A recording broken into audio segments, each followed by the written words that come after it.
To ask you about teaching. You came back to a teaching fellowship. That presumably meant lecturing and supervising. Do you like those two activities? I think I like lecturing better than supervising. Not, not entirely sure. It depends who I'm supervising. When it comes to, because what I really enjoy is when somebody with an originality, creativity, or whatever. Of course, the thing that supervisions can do that other kinds of education can't is actually to draw that out of people.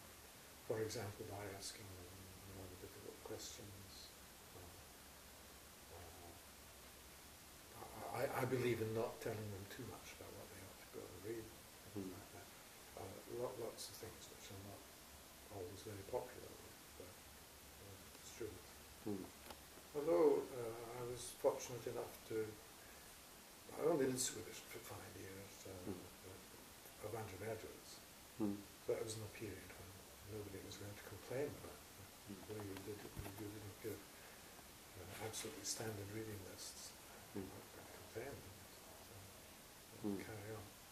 And I think the results of my students were okay, so it must have been not too bad. And lecture, I enjoy the business of working out a subject, putting it together, and expanding. And yet I've never felt I could actually write a textbook, despite having reams of notes and things like that.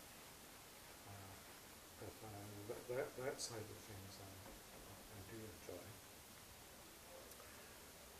And I might have been one of the earlier ones to like to provide not particularly full notes, but notes to circulate to people in class, rather than have them sit and scribble their attempt at writing down what you said. So there's more of a chance that they'd be left with what you really wanted them to hear, rather than what they do hear, usually not said. Since I was mainly doing mathematical things, that's a particular advantage there. Things get written down. That was not something that the maths lecturers that I'd had in Cambridge did in these days. You had to get it all down on paper yourself. So that was a little bit of a local innovation, I think. I also lectured on development, and that was where I felt there was more scope for creativity, for trying to think out what development economics was. I think I only did it 2 years. Now, by asking me the question, you remind me of this interesting experience. Because I must have made most of it up out of my head and my recollection of what I'd read a year or two earlier, rather than by detailed reading of the time. Certainly we didn't have a textbook before, anything like that. So my notes, which I was typing up all the time, actually got into the Marshall Library now, because I must go and see if it's still there. I'd be curious to know what I wrote at the time. But I was very delighted when some years later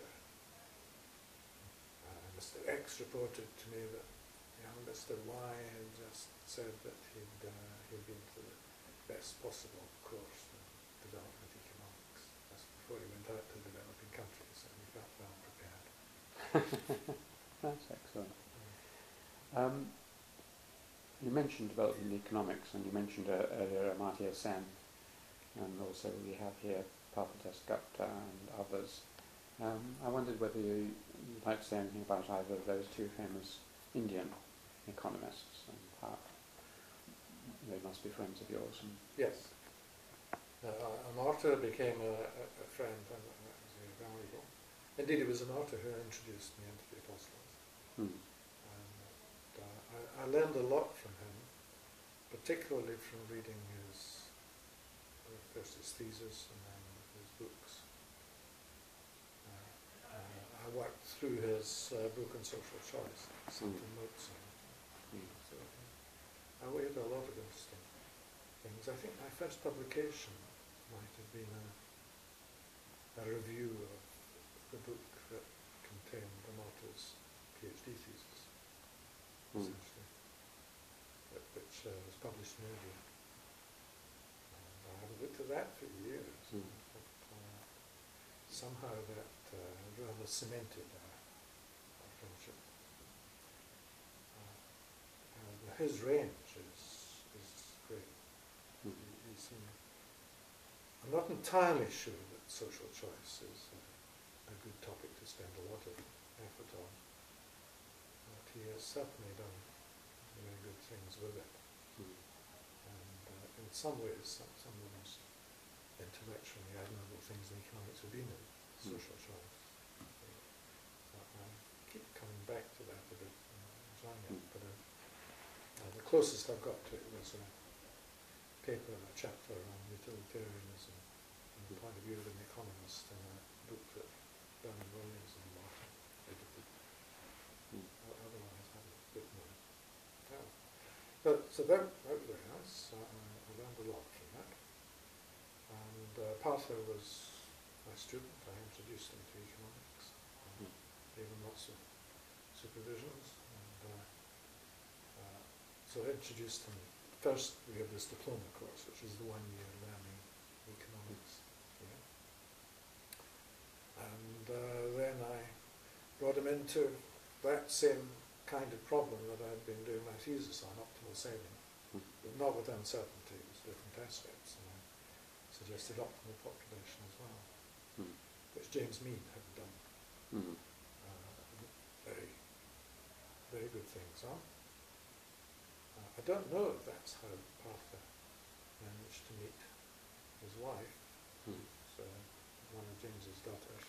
It might have made contact that way. There can be a real thing. Actually, I don't think that's quite right. I think they were just both, like you'd say, very beautiful people who noticed one another wherever they were. It might have been in London.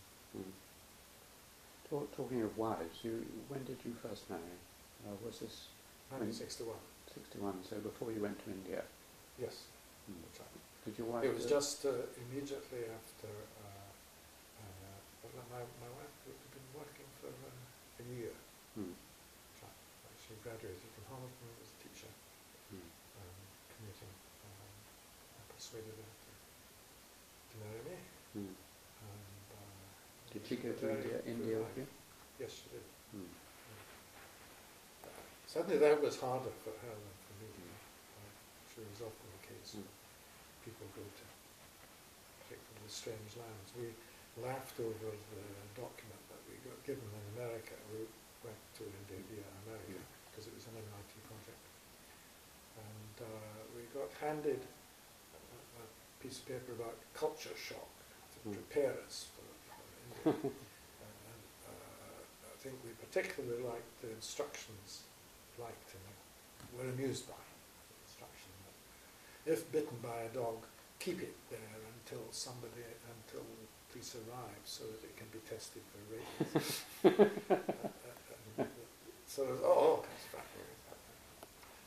But when it came to the point, yes, there was, I don't think culture shock is the right sort of description for what it's like to be in a strange country where things are all very different, and not to have an occupation.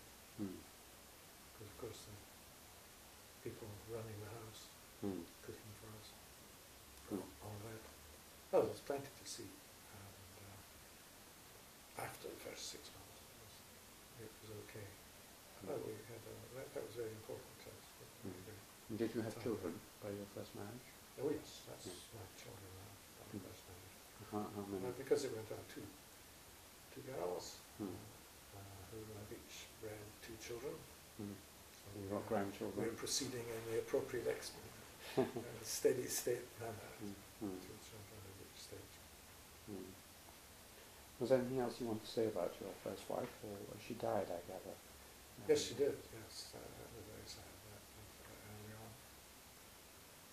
cancer, and too many people have that experience, of course.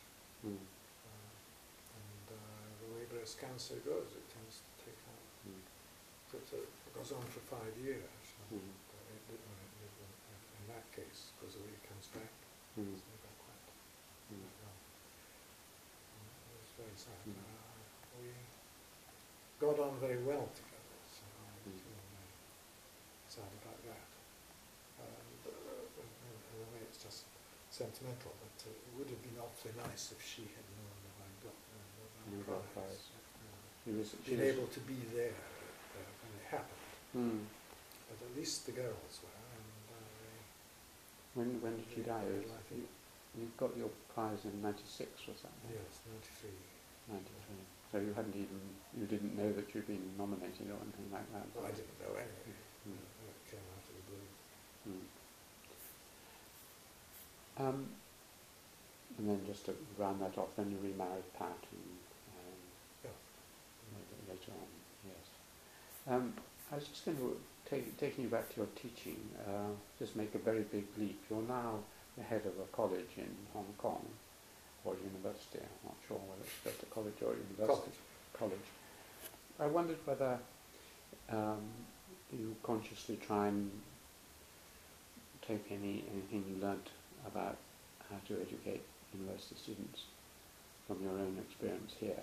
Does any of it fit with Chinese university? Or?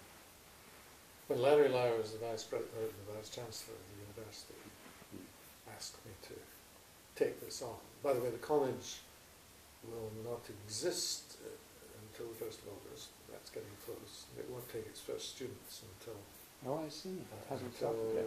September next year, not this year. So this is to do with bureaucratic delays and approving grant funding from government and all that boring stuff. But for me, actually, quite important because in some ways I feel it's waiting too long. Mm. It's not that I feel old. I don't feel any older than I was 50 years ago, but I'm sure it's not quite so easy to relate to the students. Mm. Heads of college in Cambridge are not necessarily very much in contact with students. Certainly in the old days, they're not been at all. Whereas I immediately thought, well, what can we do here? The suggestion that Larry had made was that we would be looking for a college that was as much like an Oxford, a Cambridge college, as possible. He'd spent a year as a visiting fellow at Churchill and been rather impressed. But as much like a Cambridge college as possible, still quite a long way from being like a Cambridge college, because we don't have any teaching fellows. Well, we will expect the fellows to do some teaching, and actually we're moving a little bit towards it, but the amount of teaching that we get to do as a college is quite little. And particularly against the Hong Kong background, where the examination questions tend to be pretty routine and rote-like. And the students seem to want to know exactly what's expected of them. And then get on into being accountants. Well, it shouldn't be rude about accountants because they get a hard time.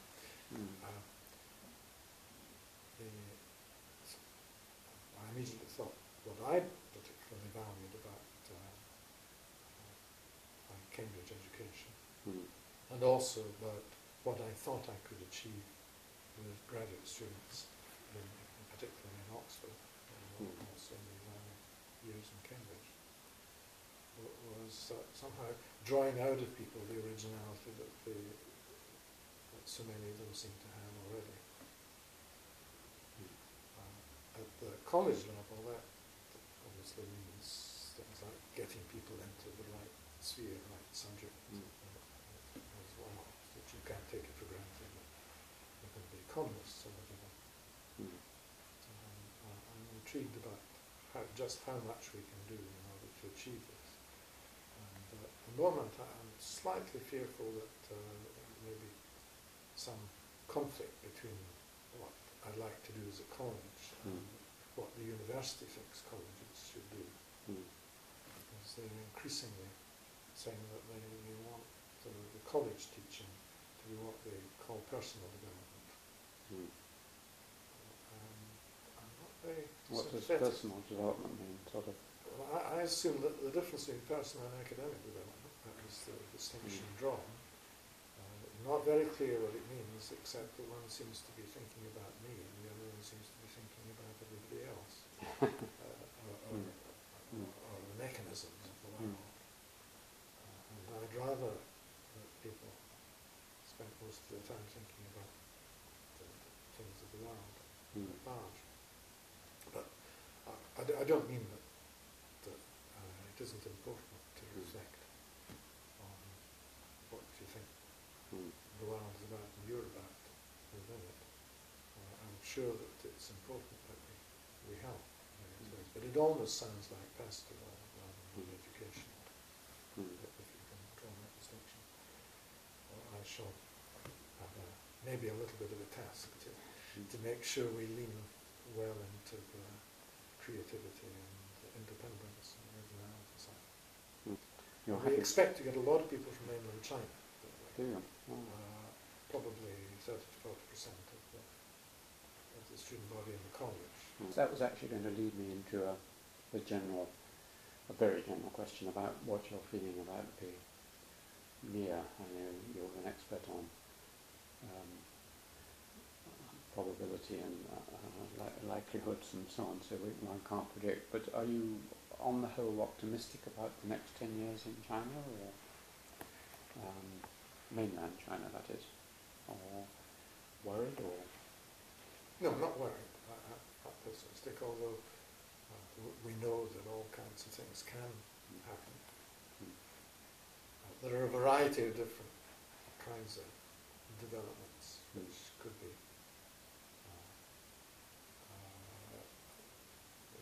One could have quite strong preferences. Certainly I would like to see a move towards what I would think of as real democracy. It's really quite a way to go. Of course it's far from hopeless. There are a lot of quite independent lawyers and there's a great range of opinion. Certainly there is no sense when I'm in China of serious restraint in conversation.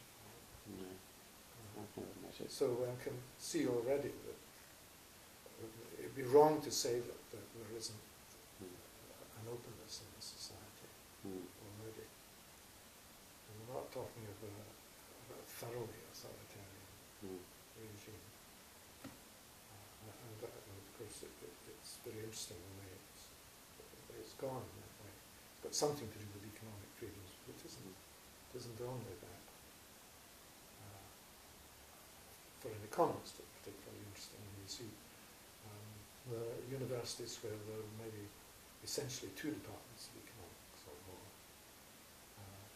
one of which would be quite Marxist, and the other one is what gets called Western economics. Of course, the fact that they're both there is clear evidence of an openness and reality in the society, which people outside don't seem entirely aware of.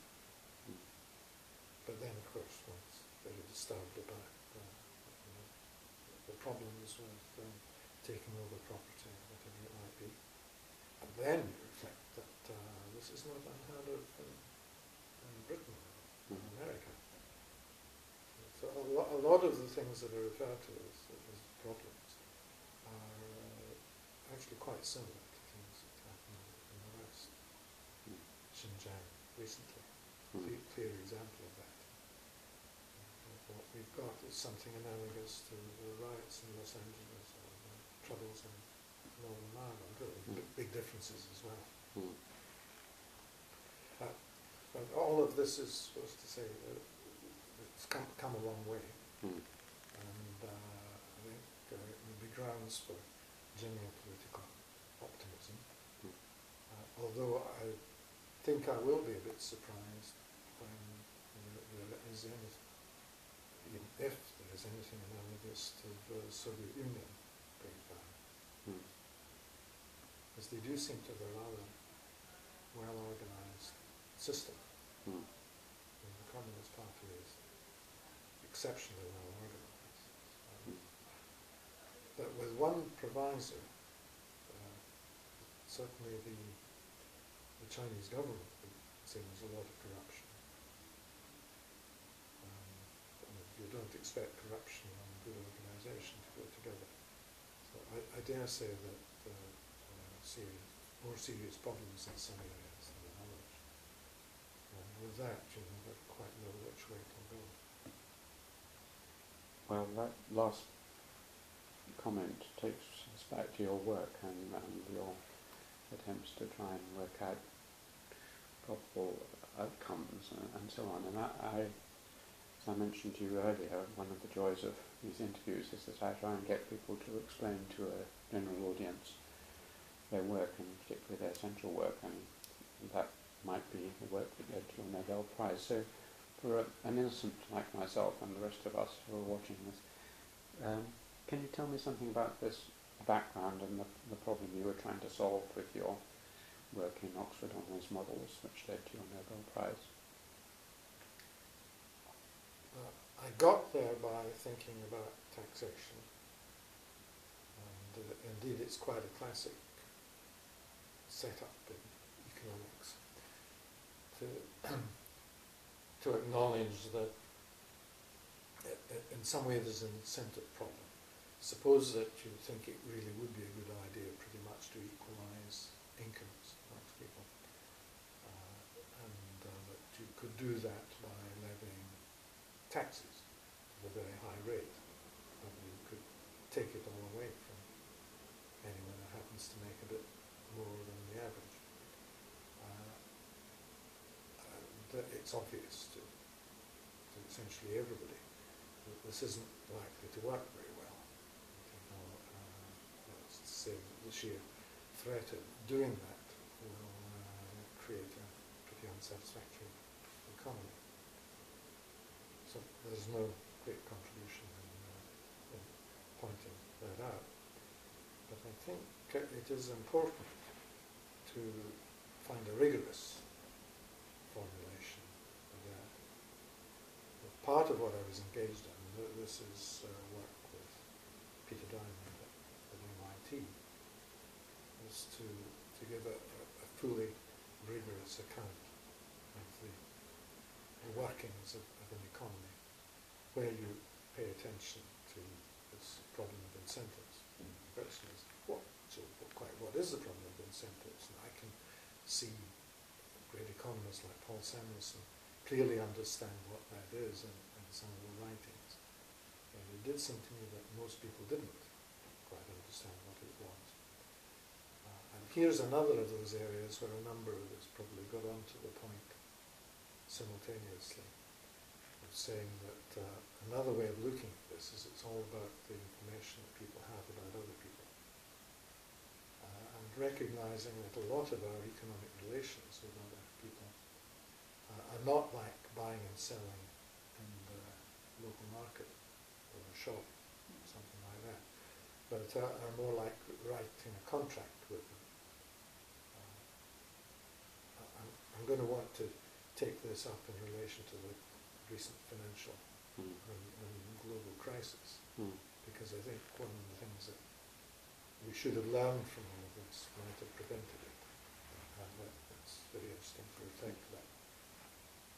But once you say the limitations about the information that people have about one another, this means that when you write a contract, for example, to a contract that's going to get somebody to deliver something to you in a couple of years' time, and maybe you pay him now for it.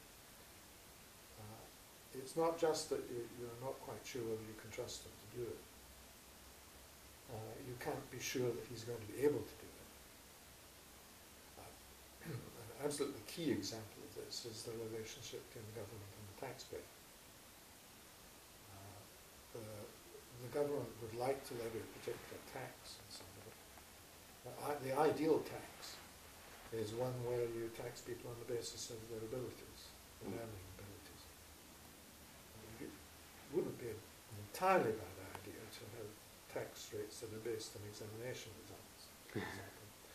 But of course then you straight away run into the problem that if you do try to institute the idea of exams based on exam results, well then people will start getting very good exam results. So it's just the same sort of thing as the very form of the relationship, in this case the contract, social contract between the government and individuals that's described by the tax system, that this creates incentive problems. And in deciding what the tax system should be, we have to choose that subject to the constraint that you have limited information about people's actual abilities. All you know about them is what they'll do. You don't know what they can do. Once you see this as being a central kind of economic relationship, you have to realize that it's not like buying and selling. So there's a whole area of economic activity which is missed from the standard basic model. So I wrote down a particular model of this kind, which I called an optimal income tax problem. It was intended to be a good description, as simple as possible, of an economy in which incentive problems matter. Of course it was mathematical, because that's the way I do things. And then I found that there was a really difficult problem of even finding equations that would describe the optimum. It was a problem I cracked, and that's what I'm really pleased about in life, that I found the answer to a partly conceptual, partly mathematical problem. I say partly conceptual because it's a matter of expressing these general ideas in form you can work with in mathematical. Do you remember the moment when you cracked? I mean, was it one of those eureka things, or was it over a period of time? Or? No, it must have been a eureka moment, and oddly enough, I don't quite. I can't locate it in time. I think it must have been just close to the end of my time in Cambridge. You don't remember, like Poincaré, the exact moment you stepped onto a bus and the idea came into your head, or anything like that? Or that you were listening to Handel or something like that, romantic like that? That would be good, wouldn't it? Memory is not my strong point, and in this case, sadly, that would have been a really good one. But let me go on and take this other example, because just to, it's perhaps obvious that in some sense it's important, because we're dealing with tax is a big thing. But here's another big thing, which is we suffer with big financial crisis. And in my view, one of the major reasons why we suffer this crisis is because there was a market for particular kinds of what we call securities. That's to say, people were buying and selling these famous CDOs, which are bundled mortgages, just as though they were oranges and apples. So a market was established for them, it's priced, and there you are. That meant that you didn't have a contractual relationship. It meant that nobody had taken the choice of creating the right kinds of incentives for the lenders, for the bankers. So as a result, the banks were lending too much, and they were lending carelessly. It didn't matter to them whether they lent to somebody who was going to pay back or not, because the thing had been so wrong.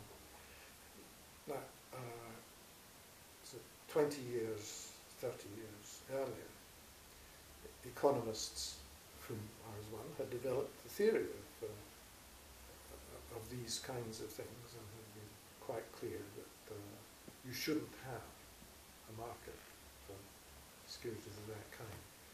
I suppose the economists who'd worked that out didn't know what kinds of securities were being traded. It wasn't their sort of world. Maybe they were the kind of, like me, the sort of economist who isn't very much interested in self-investment and things. Keeps the money in the savings account and doesn't want to be bothered with all of that. So they didn't know about what was going on in the financial world. But there were some very good theories. I remember a paper which showed that you did not get the right results.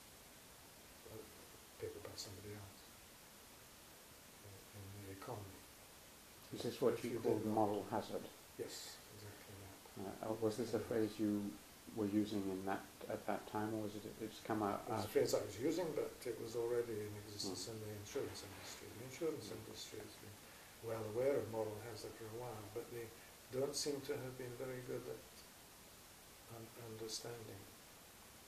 Can you just sort of flesh it out a little bit more?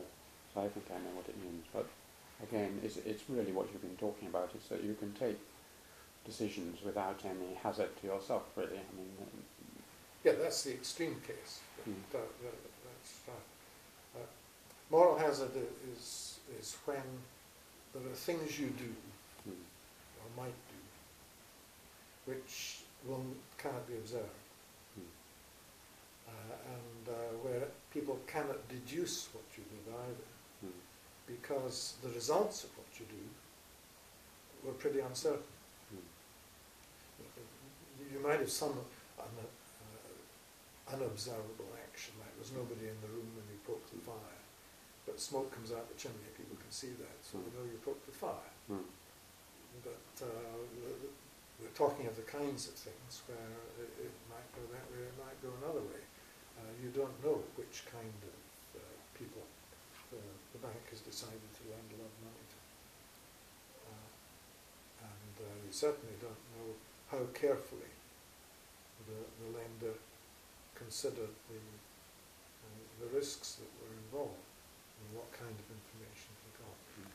So the moral hazard there is a curious term. We've got to live with it now since it's well established.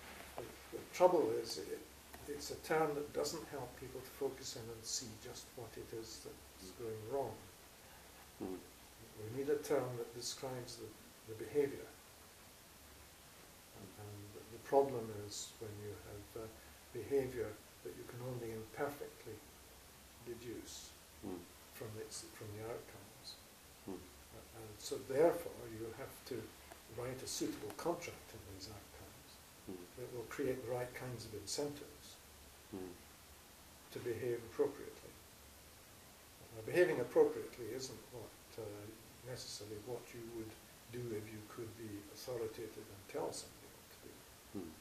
You have to be moderate in the use of incentives. But generally speaking, you get the right incentives if people have to bear some of the risk of their actions themselves. And if you go to complete insurance, which is what effectively happened in the financial system, then you get bad results. Do you think that the actions that have been taken since and are being taken will overcome this problem, or? Well, I haven't been looking at things in sufficient detail, but I've just looked at the newspapers and what the central bankers are reported as saying, and it doesn't seem to me that they're showing the right kind of understanding. They don't seem to have said that this is how we are going to ensure that the moral hazard problem is solved. Indeed, they talk as the banks should be pretty much left to carry on as they were, with people just observing more carefully. And what they don't understand is observing more carefully is not the answer. You have to pay attention to the incentives that the banks have to do their business, just as you have to pay, as the bank should be paying attention to the incentives that the borrower has to pay back. But the really important thing here is all these silly derivatives that have been created at great financial reward to the individuals who create them, which have negative social don't know the work of one of my former students who allegedly, through anthropological analysis, predicted all this a couple of years before it happened, and she's a financial journalist for the Financial Times, Gillian Tett, and she's written a book, and she's always on the television at the moment. Have you heard about this work by Gillian? Perhaps you No, doesn't. no, I should have, clearly. No, she's always up on the air, but she did write about it and say it was going to happen, and of course people say, oh, an anthropologist, what do they know? And turned out it was a tribal problem, and basically, being an anthropologist, she came into an alien tribe, and she didn't look at them as from the financial point of view. She looked at the social relations between them and the sort of things you were talking about, the contracts and the personal networks and so on, and allegedly saw that this was all about to crash down. But now, of course, you can say I saw it coming, but well, yeah, quite right, and indeed, lots of people should have seen it. There had been, it had happened before, just not in quite such a large scale. But I assume she knew some of the facts that said the scale would be even larger than with the Savings and Loan Association problem or long-term capital management. Well, we've very kindly talked at some length about all sorts of things, but I know I've missed the whole of your time at Oxford. You went there for 20 years, and then you come back and you had some years here. This tends to happen, that one misses great chunks of people's lives in a short interview. But is there anything you would have really liked me to have asked you and talked about that I've missed, apart from large chunks of your life? Anything to do with your theories or current work or future work? Something I valued in what I've done was the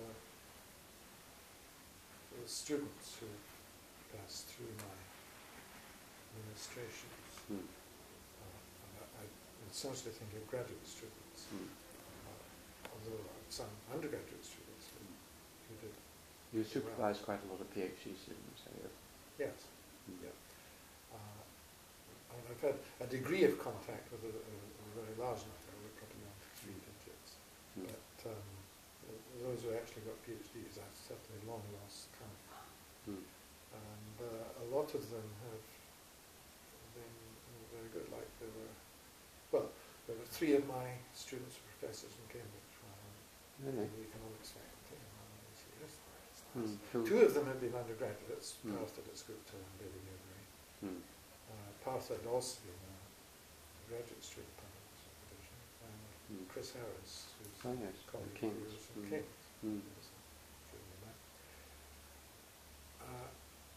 I'm not saying that I should give a vast amount of credit for this, because there's an extern, and there's a lot of major American economists that we don't necessarily know the names of. No Nobel Prize winners yet.